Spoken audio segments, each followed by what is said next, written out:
You might be asking, I've learned English, I know English, then why is it that after all these years and after all these efforts, I'm still not able to confidently communicate with it? That's a very valid question, and I understand it is very frustrating. Today, I'm going to tell you why that is so.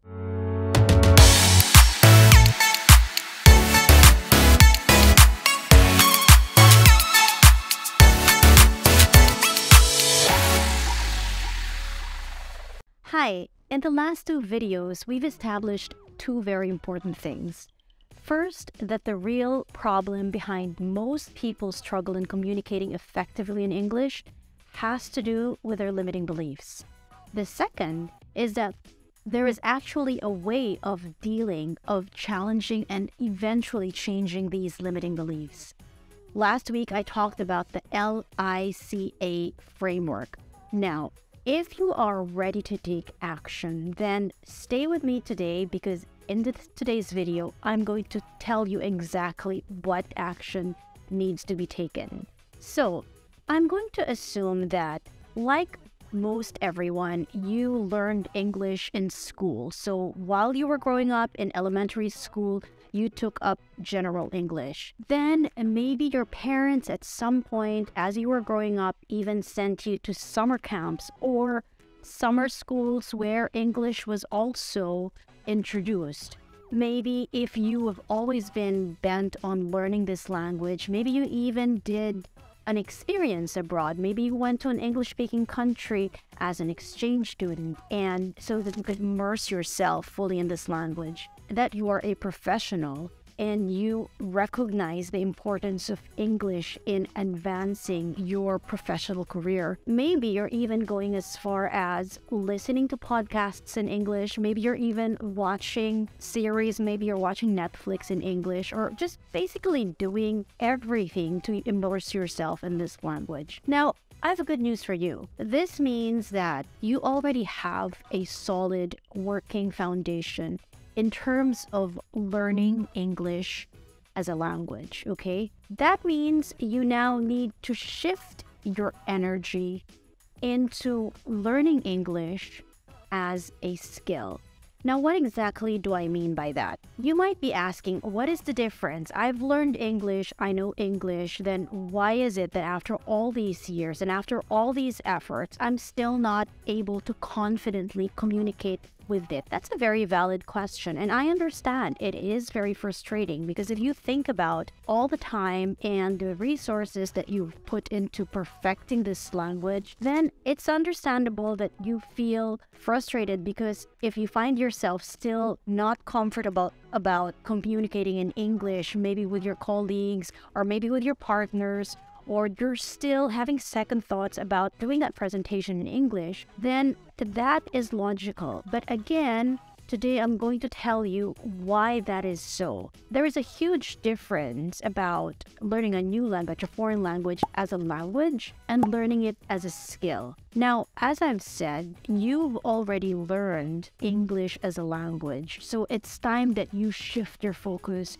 and you start mastering it as a skill, as a communication skill. What is the difference? Learning English as a language involves acquiring knowledge in things like vocabulary, grammar, syntax.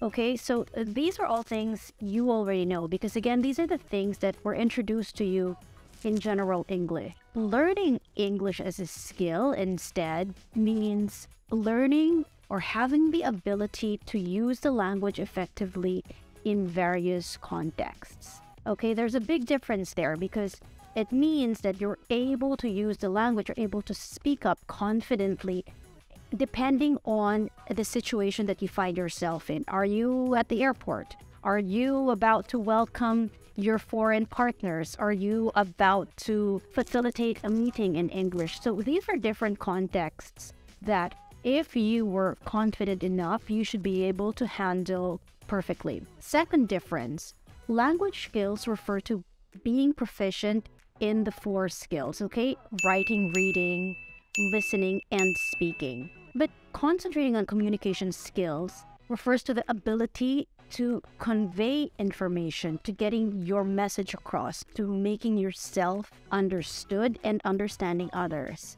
So again, the focus is very different because it's about using the language so that you're able to get your message across. Third difference, language learning usually involves you developing your proficiency in all these 4 skills at the same time, and therefore the approach usually is giving the exact same weight to all these 4 skills. But when we talk about communicating skills, okay, when we talk about mastering English as a skill, it is different because we concentrate on the skill that best serves you today.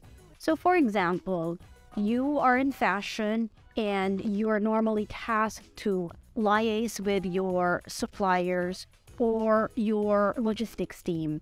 And we usually have communications through emails or even face-to-face video calls. So you should be concentrating on these 2 skills first. I'm not saying forget about learning how to read or whatnot, but the point is with communicative learning, with learning how to use a skill to communicate well, you're very focused on what you need at the moment so that you can get from point A to point B. Okay? And the 4th difference, language learning places an equal balance on all these skills. Okay? Again, reading, writing, speaking, and listening. Whereas mastering English as a communicative skill means you pinpoint exactly which skill, which specific area of language use you need to concentrate on. So again, as an example, if you are someone, again, in the fashion industry who is usually tasked with presenting, maybe you're with a creative team and you're asked to present mood boards, then really you might want to start with working on your presentation skills because even that requires a lot of confidence. So yes, if you're ever asked to write, if that's even part of your day-to-day, that can be something to work on too, but that takes on a secondary seat next to being able to present confidently. So in other words, by telling you all how different language learning is from communication, from learning English as a skill, I hope that I've been able to highlight that what you've been concentrating on in the past is really just learning English as a language. Now, I'm not saying you've wasted all your time because you haven't. Again, these 2 things come hand in hand. All I'm saying is that now it's time to change your focus. It's time to shift your energy and resources to start mastering English as a skill. Now, mind you, it's mastering English as a skill that actually opens up all these doors for you. Yes, I know that a lot of professions, a lot of career, a lot of jobs these days require a certain English level certification, and that's fine, but you've already gotten that down. Once you're in there, what's going to get you ahead is not that B2, C1, C2 certification that you have down in your resume. It's your ability to be able to do small talk effectively, to be able to present, to be able to speak with confidence. That's what's going to make a difference. That's what's going to push you further and make people remember you. That's what's going to allow you to connect genuinely with people, to build trust, and eventually be able to pursue more opportunities in the future, whether in your country or even abroad. I hope that by telling you what you need to concentrate on now, I hope that gives you not just a relief, but the confidence, the enthusiasm, and the excitement, because now you know what your next steps are, okay? Again, everything that you've done in the past will count. All of that will serve something because you needed to do that to have a solid foundation. But now it's time to shift your focus. Thank you for staying with me in today's video. I really hope this has got you thinking, and I hope you see improving your English communication skills under a different light now. Please do share this video with other people who you think might benefit from it, and I look forward to seeing you in next week's video.